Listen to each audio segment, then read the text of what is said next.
Hello and welcome to REDLINING and Anderson. This is the channel where we talk about economic, financial, and business things in simple terms. Today we're going to be talking about the history of the gentrification of Baltimore. Once you see this video, you can go on and watch a lot of other videos that will tell you how it was gentrified. But the purpose of this video is to get you acquainted on how it happened. Okay. So, what is gentrification? Gentrification is one type of person or one financial or economic type or group of people being displaced by another group of people. The term was coined by Ruth Glass. Ruth Glass was an economist in England who was tasked to look into housing problems. The word gentrification comes from the word gentry, and that's an old French term which talks about a class of people who are in between the wealthy people and the poor people. They're usually artisan type people. So, how does gentrification work? What are the rules? One of the rules is redlining. Redlining is an old rule, and in some places it's still being practiced subtly, where the finances and loans are not given to a certain community. This goes back to the Franklin Delano Roosevelt administration, where they actually drew lines on maps on places they did not want to invest. Little and lack of private investment is another sign of gentrification. Reduction of services and zoning is a big tool used in gentrification. You must not forget about developers' roles in gentrification. This I call the Whole Food Syndrome. After an area has been gentrified, you have a bunch of people who are left behind and they really can't afford to live there. That creates for them food deserts, it creates for them pharmacy deserts, it creates medical deserts for them. Blockbusting.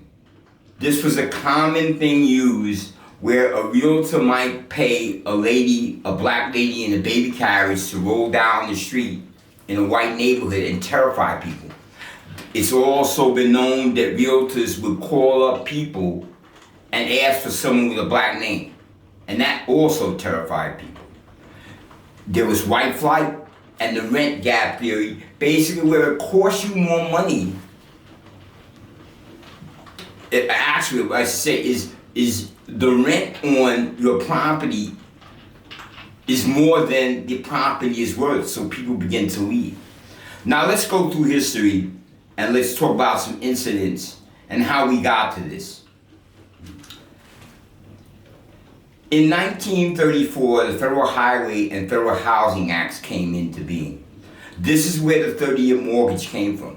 Prior to this, people didn't have 30-year mortgages. They paid them off a mortgage with a bulk payment at the end of the mortgage. Fannie Mae program came in, the Federal Mortgage Association. And during Harry Truman's time, eminent domain, which meant that the government can take your property and give you what they call value, market value for it, came. And there was a 50-50 split between the government and the locality paying. The reason why that's important is because later on in the future, it became a 90-10 split, where the federal government paid 90% and the local paid 10%, but the authority on how to implement the plans was in the hands of the local people. This is how a lot of areas really got screwed. Slum clearance also came along. In 1957, the National Interstate and Defense Act came under Dwight D. Eisenhower. How that happened was when 1919, Eisenhower had driven from the East Coast to the West Coast, and it took him 62 days. He realized at that point America had to have, for national defense and for its vehicles, a highway system. And that probably had the biggest impact on gentrification. Zoning is something that still be used today. Let's give you a brief summary of the history of Baltimore related to gentrification. Baltimore was founded in 1706. It was founded in 1729. The Port of Baltimore was founded in 1706. It was incorporated in 1797.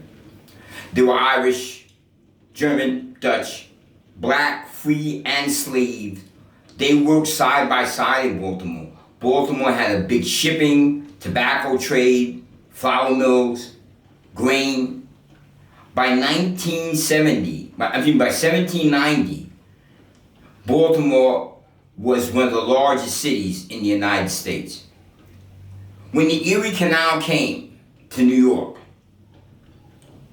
in 1825, Baltimore realized it had to do something to compete with the new way of moving items from the central part of the United States through the Erie Canal and through the Hudson River. Baltimore had to compete. And Baltimore, in that case, became a rail city, or a city for transportation. In 1840, the Irish came through the Irish potato famine. The German farmers started to come more in 1848 because of political reasons. And the very first railroad in the United States, the Baltimore-Ohio Railroad, was put in place to compete with the Erie Canal. During this time, there was something called the Know Nothing Party. They were an anti-immigrant party, and they were very effective. They were simply scared that the immigrants were going to come and take their jobs. This was, to my knowledge, not relegated against the black people. On the eve of the Civil War, Baltimore had the largest free black population in the country. Immigrants later on in the 1870s started to come from places like Southern Europe, and between 1870 and 1890, they came across the ocean and seek jobs. By 1904, there was a fire in Baltimore, and it had a huge impact, but it brought opportunity for people. The first wave of the black Great Migration began in 1910 to 1930. At Red Summer, which was an event that occurred in most of the major cities, occurred where the veterans were returning for World War I. They needed jobs. There was a limited amount of housing, and throughout most of the cities in the United States, there was race riots. Remember, at this time, this was during the Spanish flu. So it was really, really wild. In 1943, jumping ahead, there were again tremendous race riots in the United States. This was because of working in the wartime industry. Again, a lot of blacks had come north to look for the jobs. There wasn't enough apartments. There wasn't enough living spaces. And it became a huge conflict. By 1940 to 1970 was the second Great Migration, where blacks came up looking for jobs. By 1950, white flight had begun in Baltimore. Drugs, crime, slums, riots. Cities were defunded in 1970, and Baltimore was really hurt very badly. And by 2008, the market collapse due to the financial crisis really put its mark on Baltimore. Now we're going to talk a little bit about an institution in Baltimore called Johns Hopkins University. It's an interesting story because it is said that Johns Hopkins was an abolitionist, and recent findings came out that Johns Hopkins was not. But that's not my point. My point has to do with the institution. Johns Hopkins is building out, or is in the process, or have built out one of the largest developments in Baltimore and on the East Coast. It's a 1,700 home market development called Eager Park. And from what I can gather, of 1,700 homes, 50 of those homes will be affordable housing. This is all occurring in the Middle Eastern area of Baltimore. That's one of the most gentrified areas of Baltimore. It is said that they are moving people out like cattle. For further information, you can look at, again, Google the Middle East in Baltimore, and you will get a flavor for what is going on in Baltimore for gentrification. Again, subscribe, give me a thumbs up.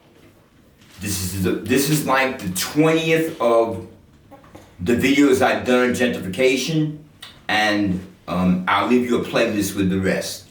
Have a great day, and thank you very much.